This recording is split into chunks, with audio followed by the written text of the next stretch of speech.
မင်္ဂလာနံနက်ခင်းပါခင်ဗျာဒီကနေ့မှလည်းကျွန်တော်ဖိုက်တာလေးဂျိုရှွာဘန်နဲ့ပတ်သက်တဲ့အကြောင်းအရာတွေကိုပဲဆက်ပြီးပြောကြရအောင်ပါ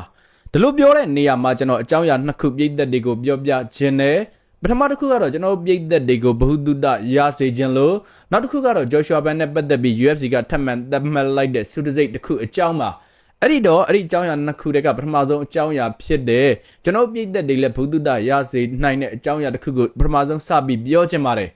်ပထမဆုံးအကြောင်းအရာကဘယ်အကြောင်းအရာလဲဆိုတော့မာနယ်ကတ်ကအခုတလောမှာဒရဇက်လေးတိုက်နေတဲ့ဆိုရဲအကြောင်းအရာကဘလို့ကိစ္စမျိုးတွေကြောင့်ဒီလောက်ထိလေးစက်တိုက်နေတာလဲဆိုတော့ပြည်သက်တွေကိုနားလဲစေချင်တာပါပြီးခဲ့တဲ့ရက်သက်တစ်ပတ်အတွင်းကိုကြည့်လိုက်မယ်ဆိုရင်မာနယ်ကတ်ကကဘာကျော် MMA မီဒီယာသမားတွေနဲ့လဲစက်တိုက်အင်တာဗျူးတဲ့ပေါ့ကတ်အစီအစဉ်တချို့မှလဲပေါ်လာခဲ့တယ်အဲ့လိုအနေထားမျိုးမှာမာနယ်ကတ်ကဂျိုရှွာဘန်ကိုလုံးဝတိုက်ခိုက်တဲ့စကလုံးတွေပဲသုံးတယ်ကင်ပေါက်လိုက်မြောက်လိုက်ကင်ပေါက်လိုက်ပြီးတော့ကျတော့သူကပဲသိတလုံးလို့ထိုးပြမယ်ဆိုတဲ့ပုံစံမျိုးတွေပဲစကလုံးတုံသုံးတယ်တနည်းပြောရရင်ပေါ့နော်စကလုံးတိုက်ပွဲဆင်နွှဲတာပေါ့နော်ဒါကဘလို့အနေထားမျိုးလဲဆိုတော့ဘရန်နန်ရိုဘာကိုအနိုင်ယူပြလိုက်လို့သူကဒီလိုပုံစံမျိုးလေးတိုက်တာတော့မဟုတ်ဘူးသူ့မှာ target တစ်ခုရှိတယ် promotion တွေဆိုတာပြည်သက်တွေဆွဲဆောင်မှုရှိအောင်တွဲဆိုင်တွေဖန်တီးကြတယ်ဆိုတော့ကျွန်တော်ပြည်သက်တွေအကုန်လုံးသိတယ်ကျွန်တော်လည်းအချိန်ခါအဲ့ဒီအကြောင်းအရာကိုတင်ဆက်ခဲ့ပြီးဒါကြောင့်မို့လို့သူတို့ကပြည်သက်တွေဆွဲဆောင်မှုရှိအောင်တွဲဆိုင်တွေဖန်တီးကြတာဖြစ်လို့ fighter တွေဘက်ကလည်းသူတို့အတွက်ခွင့်ရရဖို့အတွက်ပြည်သက်တွေစိတ်ဝင်စားလာအောင်သူတို့ရဲ့တော်ကီတွေနဲ့ပုံစံမျိုးစုံနဲ့စကလုံးတိုက်ပွဲတွေဆင်နွှဲကြတယ်ဒီလိုအနေထားမျိုးမှာမာနယ်ကတ်ကအ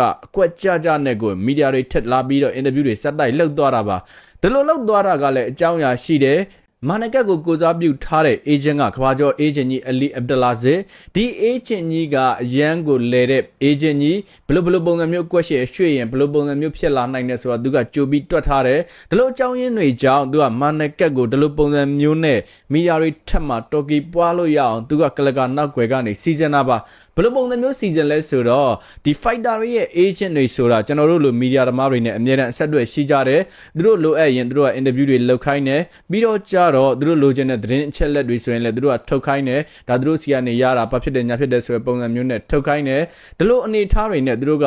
ပြည်သက်တွေစိတ်ဝင်စားလာအောင်သူတို့ရဲ့ fighter တွေပုံရိပ်တွေမြင့်တက်လာအောင် agent တွေရဲ့အခန်းကဏ္ဍကဒီလိုပုံစံမျိုးနဲ့လှုပ်ဆောင်ကြတာအဲ့လိုအနေထားမျိုးမှာအလီအဗ်ဒလာဇစ်ကကလကနောက်ွယ်ကနေကြိုးကိုင်းနေမာနယ်ကတ်မင်းဒီလိုတော်ကီတွေစွတ်ဖို့ရမယ်ဒီလိုအင်တာဗျူးတွေငါစီဇန်ထားမယ်မင်းဘယ်ချိန်မှာဘယ်သူနဲ့အင်တာဗျူးရမယ်မင်းဘယ်လိုစကလုံးတွေပြောရမယ်ပြည်သက်တွေကမင်းပေါ်အာရုံစိုက်လာအောင်ဘယ်လိုအသုံးနှုန်းတွေသုံးရမယ်ဒါမှ UFC ဘက်ကလည်းမင်းကိုအခွင့်အရေးပေးမှာဘာဖြစ်လို့လဲဆိုတော့တက်ဆူရိုတိုင်ဝမ်နဲ့အပြိုင်ဖြစ်နေတဲ့အနေအထားမှာမင်းချီတလန်တာဖို့လိုတယ်ဒီလိုတော့အကြောင်းရင်းကြောင့်မင်းအနေနဲ့စကလုံးတွေကိုထိထိမိမိသုံးဖို့လိုတယ်စားတဲ့ပုံစံမျိုးတွေနဲ့သူတို့ကအစီအစဉ်အကွက်ချပြီးတော့ကိုလှုပ်ဆောင်သွားခဲ့တာဒီလိုလေးတိုက်တယ်ဆိုတာကအကြောင်းမဲ့လေးတိုက်တာမဟုတ်ဘူးတက်မဲ့လေးတိုက်တာမဟုတ်ဘူးသူတို့မှာပြစ်မှတ်ရှိတယ်ပြည်သက်တွေစိတ်ဝင်စားခံရင်လို့ပြည်သက်တွေကအဲ့လိုပုံစံမျိုးစိတ်ဝင်စားလာပြီးဆိုရင်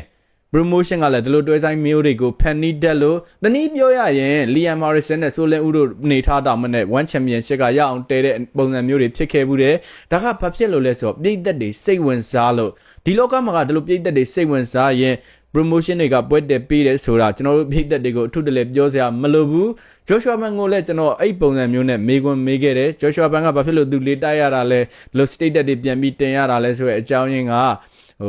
ပြည်သက်တွေလိုချင်တာသူပြန်ပေးလိုက်တာရဲ့အဲ့လိုပုံစံမျိုးကျွန်တော်တို့မြန်မာ fan တွေကိုတော့သူကရိုးသားသားဖြေတယ်တနည်းဆိုရရင်ဂျိုရှွာဘန်ရဲ့စကားလုံးလေးကတူတုတ်လေးဘာမှတော့အတိတ်ပဲအများကြီးမပါဘူးဒါပေမဲ့နားလဲတဲ့သူဆိုရင်ပြည်သက်တွေကဒီလိုပုံစံမျိုးပွဲဖြစ်တာကိုသဘောကျတယ်ဒါကြောင့်မို့လို့ပြည်သက်တွေမြင်နေတဲ့အခင်းချင်းမျိုးဖြစ်အောင်သူကပြန်ပြီးလေးတိုက်ပေးတာပြည်သက်စိတ်ဝင်စားအောင်ဖြစ်သွားအောင်သူကလည်းဒီလိုပုံစံမျိုးနဲ့ status တင်တာတစ်ဖက်ကတားလေးတိုက်လာတဲ့အနေထားမှာခေါင်းမခံဘူးပြည်သက်တွေအကြိုက်ဘုံတိုင်းဆိုသူကလည်းထိထိမိမိပြန်တုတ်ပြန်တာတနည်းဆိုရရင်ပွဲတစ်ပွဲဖြစ်လာဖို့အတွက်အခြေခံအကြောင်းတရားတွေကို fighter နှစ်ယောက်စလုံးကပေါက်ဖောက်ကြတ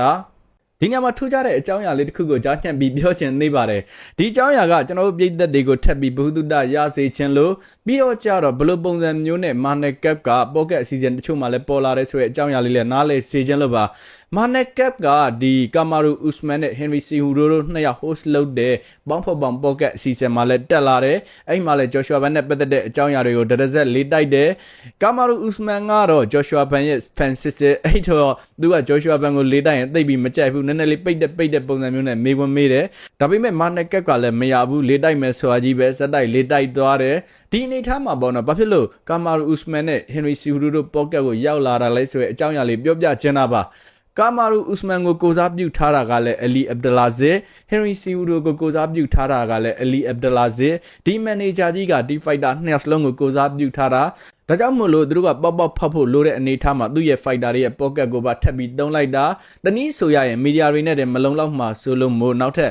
ပေါ့ကတ်အစီအစဉ်တွေမှာပါမာနကတ်ကိုထည့်ပြီးတော့ပေါက်ဖောက်ခိုင်းတာဒါလောက်ဆိုရင်ပြည့်သက်တွေသဘောပေါက်လောက်ပါပြီမတူတာတစ်ခုကကျွန်တော်ဖိုက်တာလေးဆိုရင်အေရီဟာဝနီရဲ့အင်တာဗျူးမှာပုံမှန်တွေ့ရတယ်အေရီဟာဝနီနဲ့ဂျော်ရှွာဘန်တို့အင်တာဗျူးတာဆိုရင်3ချိန်4ချိန်လောက်အထိဖြစ်လာပြီးသို့တော်လည်းပဲမာနကက်ကတော့အေရီဟာဝနီရဲ့အင်တာဗျူးမှာကျွန်တော်မတွေ့ခဲ့ရဘူးဒါကဘလို့တော့အကြောင်းရင်းကြောင့်လဲဆိုတော့ဒီအလီအဗ်ဒလာစစ်ကိုစားပြုထားတဲ့ဖိုက်တာတော်တော်များများကအေရီဟာဝနီရဲ့အင်တာဗျူးမှာမတော်ရဘူးသူတို့ရဲ့မန်နေဂျာကိုယ်တိုင်ကအဲ့လိုပုံစံမျိုးတားမြစ်ထားလို့ဘလို့တော့အကြောင်းရင်းကြောင့်လဲတော့မသိဘူးဒီလိုပုံစံမျိုးတွေရှိတယ်သို့တော်ဂျော်ရှွာဘန်ရဲ့မန်နေဂျာကြတော့အေရီဟာဝနီနဲ့ close ဖြစ်တယ်တခုခုအင်တာဗျူးလုပ်ချင်တယ်ဆိုရင်အေရီဟာဝနီစီမှာဂျော်ရှွာဘန်ကိုအင်တာဗျူးခိုင်းတယ်စားတဲ့ဖြင့်ပုံစံမျိုးလေးတွေမတူတဲ့အနေထားပေါ့နော်ဒါကတော့ကျွန်တော်ပြည်သက်တွေဘ ഹു တုတရအောင်ကျွန်တော်ပြန်ပြီးရှင်းပြတာကျွန်တော်နားလည်တဲ့ပုံစံမျိုးနဲ့ချပြတာဖြစ်ပါတယ်အဲ့ဒီတော့နောက်ထပ်အကြောင်းအရာတစ်ခုဖြစ်တဲ့ UFC ကနေသတ်မှတ်ခံလိုက်ရတဲ့စုတစိတ်အကြောင်းကိုဆက်ပြီးပြောလိုက်ကြရအောင်ပါUFC ကဒီ2025ခုနှစ်အတွက်အကောင်းဆုံးပွဲစဉ်တွေစည်းရင်းကိုတရားဝင်သတ်မှတ်ပြလိုက်ပြီးဘယ်လိုပုံစံမျိုးသတ်မှတ်လိုက်လဲဆိုတော့ UFC Award ဆိုတဲ့ပုံစံမျိုးနဲ့ Fight of the Year ကိုသတ်မှတ်လိုက်တယ်အားလုံးထင်ထားတဲ့အတိုင်းပဲကျွန်တော် Fighter လေးနဲ့ Brandon Roberto တို့ထိုးသက်တဲ့ပွဲကUFC ကသတ်မှတ်တဲ့ Fight of the Year စင်းမှာထိတ်ဆုံးကနေရက်တည်ပါတယ်ဂျော်ရှွာဘန်ကိုယ်တိုင်လည်းအဲ့ဒီပွဲကကျွန်တော်နဲ့ interview မှာတော့ Fight of the Year ရမယ်ဆိုပြီးတော့သူကပြောပြခဲ့တယ်ဒါပေမဲ့အဲ့တုန်းကတော့ကျွန်တော်လည်းတရားဝင်ထွက်မလာသေးတော့သိပြီးမပြောခဲ့ဘူးမနေ့ကတော့ promotion ကိုယ်တိုင်ကအဲ့ဒီအကြောင်းကိုသတ်မှတ်လိုက်ပြီး2025ခုနှစ်အတွက်အကောင်းဆုံးပွဲစဉ်စီးရင်စုကြီးမြင့်တဲ့အနေအထားမှာကျွန်တော် Fighter လေးရဲ့တွဲဆိုင်ကထိတ်ဆုံးကနေပါဝင်ခဲ့တယ်ဒါကြောင့်မို့လို့2025ခုနှစ်ရဲ့အကောင်းဆုံး UFC ပွဲစဉ်ကိုပြပါဆိုရင်ဂျော်ရှွာဘန်နဲ့ Brandon Roberto တို့တွဲဆိုင်ကိုပြရတော့မှာဖြစ်ပါတယ်